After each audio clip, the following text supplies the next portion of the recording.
Hi, welcome back to another fun-filled geometry lesson in your online geometry class. Congratulations to you. You have successfully gotten through a full section of your online geometry class. What we're going to be doing now is we're jumping into Chapter 2, which only has 3 sections. Then we're going to jump into Chapter 3, and that is kind of the calm before the storm. Chapter 4 is our proofs chapter, and that's when things kind of get challenging. Up until now, we've been mostly focused on the basics of geometry and talking about geometric figures and stuff, but soon we're going to be putting a lot of time into looking at geometry logic. Chapter 2 does look at logic, but it's much more basic than what we're going to be looking at in Chapter 4. So just be ready for that, and if you guys have questions, make sure you're asking them so that we don't end up with any holes in our understanding as we go forward. So today's lesson is on inductive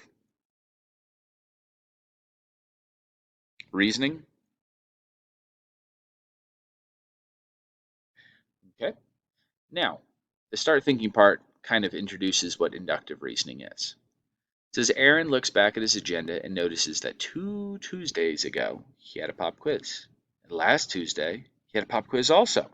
It's Monday. What might Aaron want to do?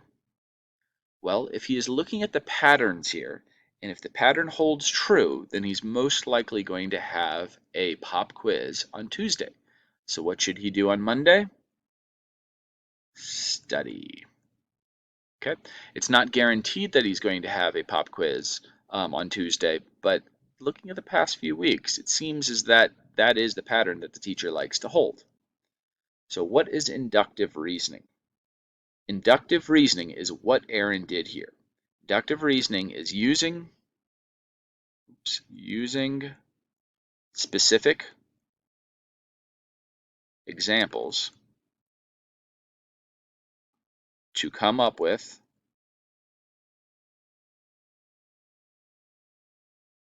a general rule.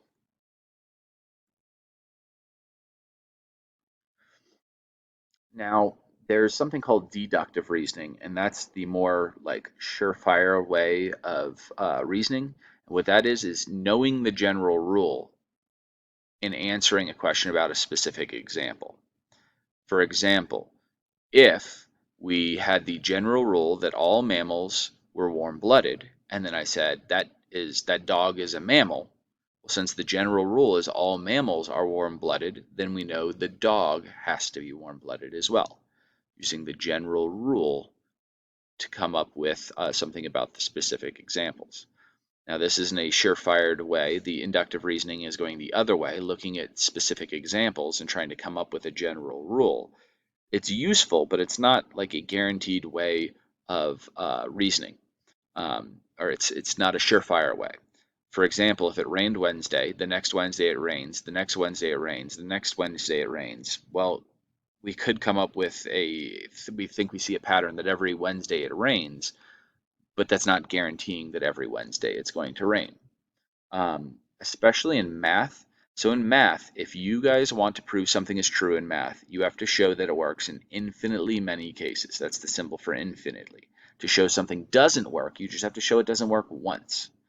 So this type of reasoning, when you're going over and looking at individual cases and trying to come up with a general rule, that's not the greatest thing in math. For example, if you wanted to show an even times an even equals an even, me doing one case here, that's cool and it shows that, yeah, maybe it works, but it's not guaranteed to work.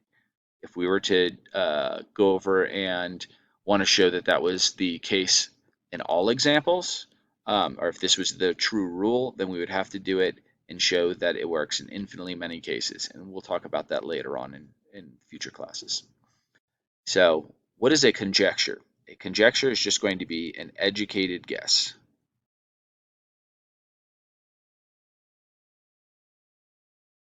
Okay.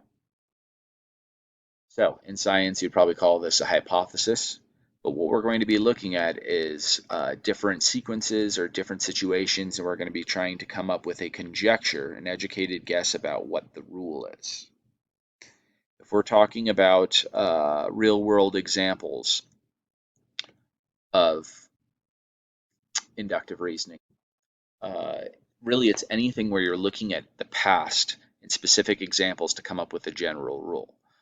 For example, I mean, this isn't the greatest one, but my poor wife and kiddos know that I get stressed out pretty much every Sunday because I know that I have to have a bunch of stuff together for Monday when I go back to school. So they probably use inductive reasoning to know that it's Saturday tomorrow. Dad's probably not going to be all in that chipper of a mood because we know that he usually is a little bit stressed out on Sundays. Um, you can become really, really, really successful not only in math but in the real world by being able to look at examples and come up with conjectures like educated guesses about what patterns are going to be, especially in like the stock market and stuff. There used to be something in the stock market that was sell in May and go away. Okay. What that was they found that over a period of years that it seemed like after May for the next few months the stock market was not that great. So a lot of people would go over and just sell all their stuff in May and leave and wait for several months before they came back. Um, Another possible one would be what happens to the stock market during an election year or something like that. You could be looking at these patterns, right? Now, what are we going to be doing in our class, though, is we're going to be looking at mathematical patterns. We're going to be looking at sequences, okay? So this is just a set of items, elements here that make a sequence, and we're going to be trying to figure out what the next two terms in the sequence are going to be. So you just sit here and you start coming up with ideas. I think I told you this in one of our first classes. To be good at geometry, you need to be okay coming up with wrong answers. Okay, you just come up with ideas and see if they work, and if they don't, then who cares? You try again. You cannot get embarrassed by coming up with ideas that you see as silly ideas. So if you're looking at this and you're trying to figure out what the pattern is, maybe your brain says, ooh, I know 2 times 2 is 4, so it's probably multiply by 2 over and over and over. But then 4 by times 2 is not 6. Okay, we came up with an idea, it did not work, so we started over. We learned something from it though. So then you come up with another idea. Maybe it's add 2. Add 2. Add 2, add 2. Yeah, each time it is add 2. So 10 plus 2 is 12. 12 plus 2 is 14. That is our pattern right there. So it's just add 2 each time. Look at another one. Well, this one looks like just adding 5. So add 5. But it's not add 5 again. So what could it possibly be? Oh, look at this. It is times 2, times 2, times 2. All right, we found the pattern. But I had to start with something, and it didn't work out, so I just kept moving on. Times 2 would be 80, and times 2 would be 160, right? So the next one, well, that's not adding the same number over and over. It's not, is it subtracting the same number? That's minus 4, is it? Yep, minus 4, minus 4. So every single time it is just subtracting 4, all right? So the issue here is you might start thinking, well, if I'm clever, I'll get this. And if I'm not clever, I'm not going to get this. Really, the best way to do this is just start practicing. That's the only thing you can do. If it's like a riddle, if someone just gives you the answer to a riddle, it doesn't help you at all. It's best to just sit there and try to figure out the riddle on your own and just run through different ideas. There are a few hints I can give you. That is it add or subtract, multiply or divide by same thing, by something?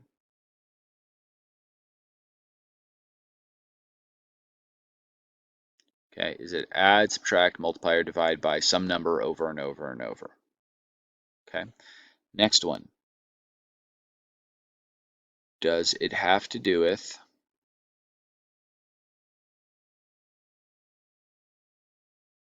the term number? So this is right here, this would be the first term, then the second term, then the third term, then the fourth term. Maybe you take the number 4 and do something with it to be able to get this one. The other one,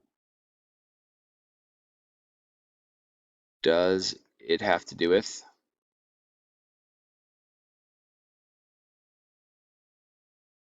The real world. These are the hardest ones. You'll see some examples like this in just a second. Um, you have to have some other form of knowledge to be able to do the problems.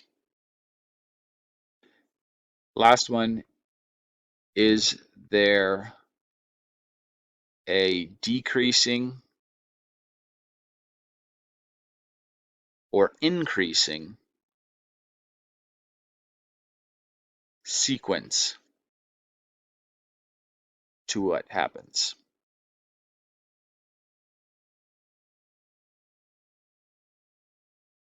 So let's go ahead and run through a few of these, and I'll show you what I'm talking about with each one of those. So right here, once again, you always want to start with is just adding, subtracting, multiplying, or dividing by the same number over and over and over. Well, this looks like it is no, this is subtracting 9, but then it's not subtracting 9 again. It's switching signs, so that could be multiplying by a negative. Yeah, multiply by -2, -2, -2, -2.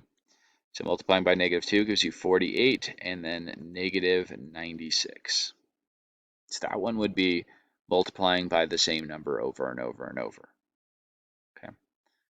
The next one is 1, 1, 2, 3, 5, 8.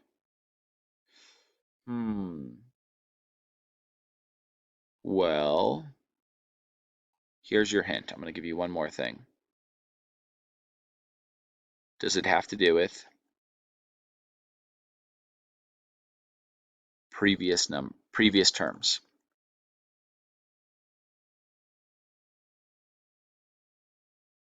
So on this one, it looks like you're adding or you're multiplying by 1, but then if you multiply by 1 again, that's not going to work. Maybe multiply by 1, then multiply by 2, then multiply by 3. No, that's not working. Well, it has to do with this one right here. 1 plus 1 equals 2. 2 plus 1 equals 3. 3 plus 2 equals 5. 5 plus 3 equals 8. So 8 plus 5 equals 13. 13 plus 8 is 21. This one is called the Fibonacci sequence. Okay. You could Google it. It's actually really cool. It shows up in a bunch of different places. So 1, 1, 2, that had to do with doing something with previous terms. Next one, add 1, no. Add 1, add 2, no. Maybe multiply by 1, multiply by 2, no. It's hard because it seems like it's add 1 and then add 1, but then that doesn't work anymore. Well, take a look at this. 1 times 3 is 3. 2 times 3 is 6. So what you have to do is take the previous 3, ignore the middle one, and multiply the other 2. So this one, 18, is 3 and 6. 54 is 3 times 18. So the next one would be 6 times 54. 6 times 54. If I had a calculator, that would make life a lot easier. Where's my calculator? 6 times 54 is 324, and the next one would be 324 times 18. That one was hard, super hard. 5,832. Okay. So once again, you just have to stare at it and just start coming up with ideas. And maybe it works, maybe it doesn't. Think of yourself as like you're in a little think tank and you're just throwing out ideas. There are no bad ideas. Okay, you just throw it out, see if it works. If it doesn't, try something else. okay, I'm going to be honest with you guys. When I'm recording these videos, I am able to pause the video, and I was in the middle of doing that. I'm like, I have no idea how to do that problem. So I paused it, and I had no option. I had to know it because I had to teach it. And I forgot what I made for the pattern when I made these notes last year. So, yep, you just keep trying until it works. Okay. The next one, you have S, F, S, T, F, F. When you have letter ones like this, most times it has something to do with the real world. Okay. This one has to do with something in the real world and math. So can you think of what this is? F, S, T, F, F? Here's your hint.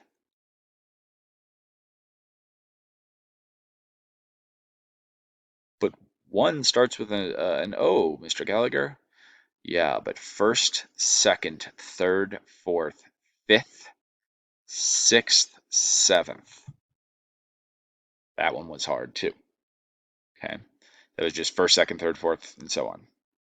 Now you should be able to do this one. This is another real world one. Try to do this. What do you think this is?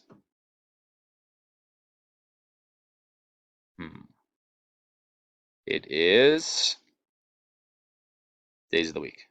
Monday, Tuesday, Wednesday, Thursday, Friday, Saturday.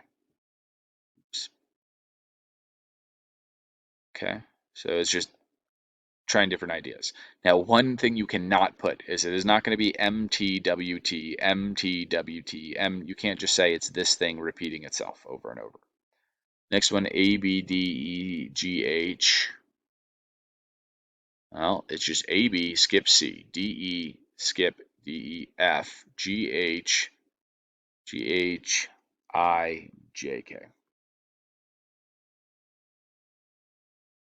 That's pretty much the whole lesson. Honestly, all we're going to do from here on out is just practice. All right, so let's go ahead and look at some more problems. So here are more problems.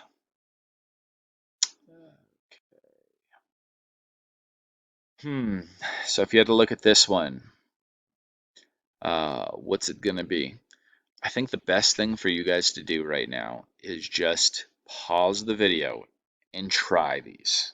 Try to do them.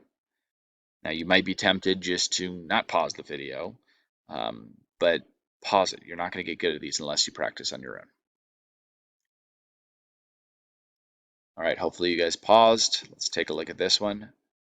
5, 11, 18, 26. Looks like add 6, add 6, no, add 6, add 7, add 8. So that's a different sequence of numbers, a 6, then a 7, then an 8. So next one is 9. 26 plus 9 is 35 when you add 9. And then when you add 10, it's 45. Right? So that one's that one. That one is that one. That was clever. Okay, so add 6, then add 7. So sometimes you're not going to be adding the same number, but just the number and then the consecutive numbers after that. This one right here, add nothing, then add 1, then add 2. No. Multiply by 1, multiply by 2, multiply by 3. Yep. Multiply by 4, multiply by 5, multiply by 6. That gives me 720, I believe. Let me make sure I'm doing this right. 120 times 6 equals 720, and that times 7 equals 5040. 5040. Okay, next one. 30 becomes 20, 20 becomes 11, 11 becomes 3. What? Looks like minus 10, but the next one is not minus 10. Minus 9, minus 8, minus 7, negative 4, minus 6, negative 10. Okay, this one right here is the one that has to do with the term. Look at the bottom, the denominator. It's a 1, then a 4, then a 9, then a 16. This is the first term, the second term, the third term, and the fourth term. Is there anything you can do with these numbers to get those numbers? Square them. 1 squared is 1, 2 squared is 4, 3 squared is 9, 4 squared is 16, 5 squared is 25, 6 squared is 36. Did you get this one? 2, 4, 6, 8, 10, 12, 14, 16, 18, 20. This one is a little less challenging because all they do is keep adding on an extra box. So, how's that look to you? Good? Cool. All right, now for the last one that I wanted to talk about. We have a thing called a counterexample. When you come up with an idea, a conjecture, and you find something that does not go along with that proves that this is not the true rhythm, then that thing is called a counterexample. Something that proves the conjecture to be false.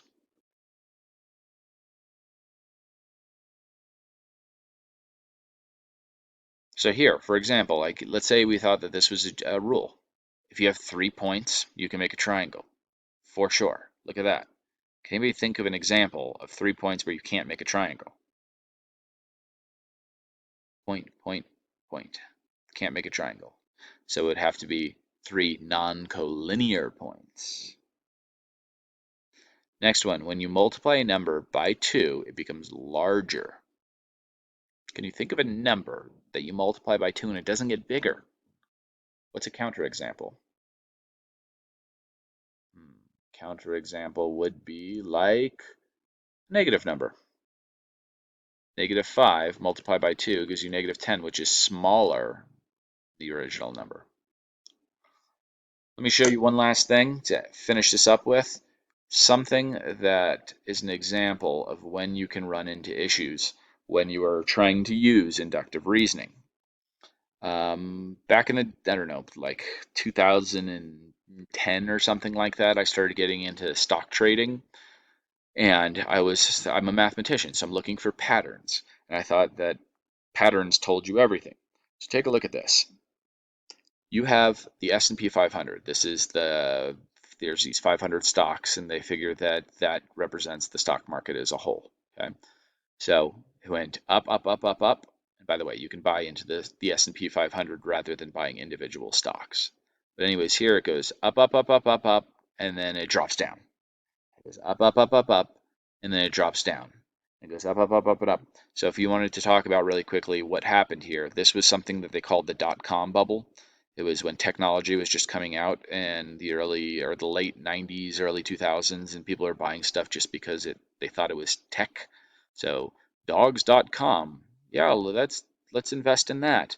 They were just investing in things because they thought they were tech. And then they said that the bubble burst, the dot-com bubble, and everything tanked. And then it took a long time to get back up, and it got to here. And this had nothing to do with the stock market. This had to do with people going over and loaning out money on houses to people who could not afford those houses. And then they fell behind, and all of a sudden, the real estate market crashes and the stock market crashes. Goes back up. Okay, so I got into trading stocks right about here. Let me do this. Once again, dot-com bubble. This is bad mortgages and housing market crashes.